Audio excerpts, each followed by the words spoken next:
Organ city તરીકે ઓળખાતા સુરત શહેરમાં વધુ એક અંગદાનનો બનાવ સામે આવ્યો છે। 30 વર્ષીય ધર્મેન્દ્ર કુમારે ઘરે દાદર ચડતી વખતે પડી ગયા હતા, જ્યાં માથામાં ગંભીર ઇજાઓ આવતા બ્રેન ડેડ થયા હતા। જ્યાં નિષાદ પરિવારે 2 કિડની અને લીવરનું અંગદાન કરી 3 લોકોને નવું જીવન આપ્યું છે। અંગદાનથી 3 લોકોને નવું જીવન મળ્યું છે। આ વખતે જીવનદીપ ઓર્ગન ડોનેશન દ્વારા 25મું અંગદાન કરવામાં આવ્યું છે।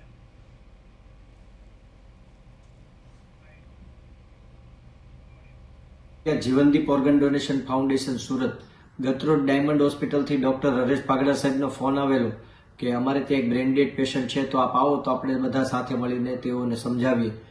હું અમારી ટીમના PM ગોંડલિયા, ડોક્ટર નિલેશ કાછડિયા સાહેબ, ડાયમંડ હોસ્પિટલના ચેરમેન શ્રી CP વાનાણી સાહેબ, ડોક્ટર હરેશ પાગડા સાહેબ, દિનેશભાઈ નાવડિયા, માવજીભાઈ માવાણી સહિત તમામ લોકોના યથાર્થ પ્રયત્નોથી અંગદાનની સંમતિ મળી હતી।